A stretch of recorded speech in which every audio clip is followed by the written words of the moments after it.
You are being tracked right now by a satellite that costs more than most countries' entire defense budgets, and it costs you nothing. Not 1 cent. Not a subscription, not a tax, not a fee buried in your phone bill. The United States built a weapon system designed to guide nuclear missiles to within meters of a target, and then gave it away. To everyone, including its enemies. This is the story of GPS. In October 1957, 2 physicists at the Johns Hopkins Applied Physics Laboratory are sitting in a parking lot with a makeshift radio receiver, listening to Sputnik. William Geyer and George Weifenbach are not trying to invent anything. They are simply curious about the frequency shift in the satellite's signal as it passes overhead. The same effect that makes a train whistle drop in pitch as it speeds away from you. They calculate Sputnik's entire orbit from that single Doppler shift, just from a desk in Maryland, with no help from the Soviets. Their supervisor, Frank McClure, asks a different question. If you can calculate a satellite's orbit by knowing your own position on Earth, can you reverse it? If you already know exactly where the satellite is, can you calculate where you are? That single inverted question becomes the seed of every satellite navigation system that follows, including the one in your pocket right now. By 1964, that idea becomes Transit, a Navy system built for one customer only, Polaris submarines, which need to know their exact position before launching a nuclear missile. It works. It is also large, slow, and useless for anything moving fast, like a fighter jet or a tank. Through the late 1960s, 3 separate U.S. military branches are quietly building 3 separate competing satellite navigation systems, each convinced theirs is the answer. The Navy has Roger Easton's timation program at the Naval Research Lab, using ultra-precise atomic clocks in orbit and a technique called passive ranging. The receiver does the math. The satellite just broadcasts time. The Air Force has Project 621B. The Army has its own variant. None of them are talking to each other. On Labor Day weekend, 1973, a small group of military officials meets at the Pentagon to settle the turf war. Out of that meeting comes a single, unified design, and the man chosen to run it is a 30-something Air Force colonel named Bradford Parkinson. He takes Easton's atomic clocks and passive ranging, fuses them with the Air Force's signal structure, and the result is Navstar, the global positioning system. The math behind it sounds almost too simple to be a weapon capable of changing the world. If you know the exact position of 4 satellites in the sky and the exact time their signals left them, you can calculate your own position on Earth to within meters. 4 satellites, 4 equations, 9, 8, 1 location. 7. The Delta first rocket Navstar carrying satellite glass. launches in Memory 1978. telescope, searching for It will take 24 satellites and 17 years to complete the full constellation. For most of that time, GPS is a classified military project, built using clocks accurate to 1 second every 300,000 years, designed to guide intercontinental weapons, not to help anyone find a coffee shop. There is one more problem nobody saw coming until the engineers ran the numbers: relativity. Each satellite moves fast enough and sits high enough above Earth's gravity that Einstein's equations stop being theoretical and start being an engineering spec.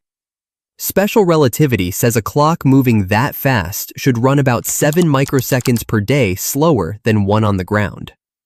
General relativity says a clock sitting that far from Earth's gravity well should run about 45 microseconds per day faster.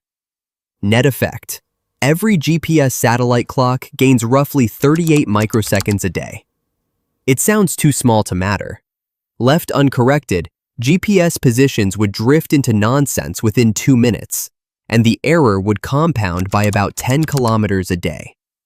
Every GPS satellite ever launched carries a built-in correction for a relativistic effect most people will never know exists. Einstein, quietly proven right, running in the background of your phone's map app. On September 1st, 1983, Korean Airlines Flight 007 drifts off course into restricted Soviet airspace and is shot down by a Soviet interceptor. All 269 people on board die, including a sitting U.S. congressman. The plane's crew never knew they had strayed off course.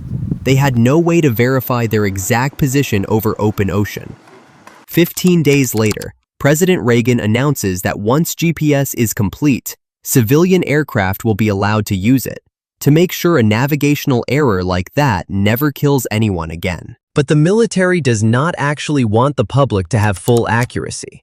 So when GPS opens to civilians, the signal is deliberately corrupted, a feature called selective availability, intentionally scrambling the civilian signal so that anyone outside the U.S. military gets a position accurate only to about 100 meters, not the few meters the military receives. A blurred map, on purpose, baked into a system being given away as a gift. Then, in 1991, the Gulf War exposes the absurdity of the whole arrangement. The U.S. Army enters the war with roughly 500 GPS receivers for an entire force moving across featureless desert with no roads, no landmarks, nothing to navigate by. The shortage is so severe that soldiers call home and have their families overnight commercial civilian GPS units to the front lines. Units deliberately built less accurate by the military's own design. The Pentagon is forced to switch off selective availability during the war just so its own troops, using consumer electronics, could find their way across the desert they were trying to liberate. The weapon's safety lock is disabled for the war it was built for, because the people who built it didn't trust civilians enough to give them full accuracy, including the civilians fighting on their own side. The full 24 satellite constellation is declared operational in 1995. But the signal the rest of the world receives is still deliberately blurred. Then, just after midnight on May 2, 2000, at President Clinton's order, the U.S. government switches selective availability off, permanently, everywhere, all at once. Civilian GPS accuracy improves by a factor of 10 overnight, from the length of a football field to the width of a house, with no new satellites, no new hardware, no announcement most people ever noticed. The technology had been sitting there the entire time. The only thing standing between a blurry map and a precise one was a decision. What follows is not really a story about satellites anymore. It is the quiet infrastructure underneath nearly everything built afterward. Turn-by-turn navigation, ride-hailing apps that need to find you on a street, precision agriculture that drives tractors down rows accurate to inches, container ships and cargo planes routed around the planet, and stock exchanges that legally require GPS atomic clock timestamps on every trade because nothing else on Earth is precise enough. Power grids synchronize themselves using GPS time. Banks settle transactions using GPS time. The system built to land a nuclear warhead is now the thing that makes sure your bank statement adds up.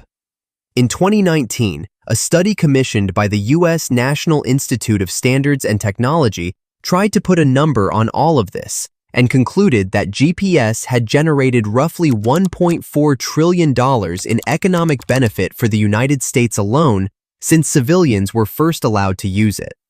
The same study estimated that a single nationwide outage would cost the U.S. economy about $1 billion a day, a figure that climbs even higher if it happens during planting season, when GPS-guided tractors put entire harvests in the ground accurate to the inch. And the United States still owns every satellite, every ground station, and the off switch. The system can be selectively degraded or denied in any specific region during a crisis, without the rest of the world noticing. The same capability the military quietly retained when it agreed to make the rest of the signal permanently precise. A government built the most expensive targeting system in history, accidentally discovered while listening to a Soviet satellite, scrambled on purpose to keep it out of enemy hands, switched off by accident of war, and finally handed to the entire planet for free, while keeping its own hand permanently on the dial. It runs your phone, your bank, your flights, and your power grid. Almost nobody who depends on it owns any part of it.